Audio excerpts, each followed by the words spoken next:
नीट परीक्षा निकालानंतर अनेक आक्षेप घेतले जात आहेत। या परीक्षेच्या विरोधात नांदेड युवक काँग्रेसच्या वतीने मोर्चा काढण्यात आला। या नीट परीक्षेचा अभ्यास करणारे नांदेड येथील हजारो विद्यार्थ्यांनी या मोर्चात सहभागी झाले होते।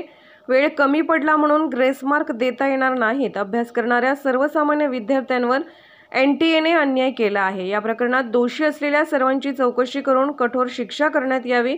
सर्व विद्यार्थ्यांची नीटची परीक्षा पुन्हा घेण्यात यावी। तसेच सर्वोच्च न्यायालयाच्या निगराणीखाली SIT किंवा CBI मार्फत निकालाची चौकशी करावी अशी मागणी विद्यार्थ्यांनी केली आहे।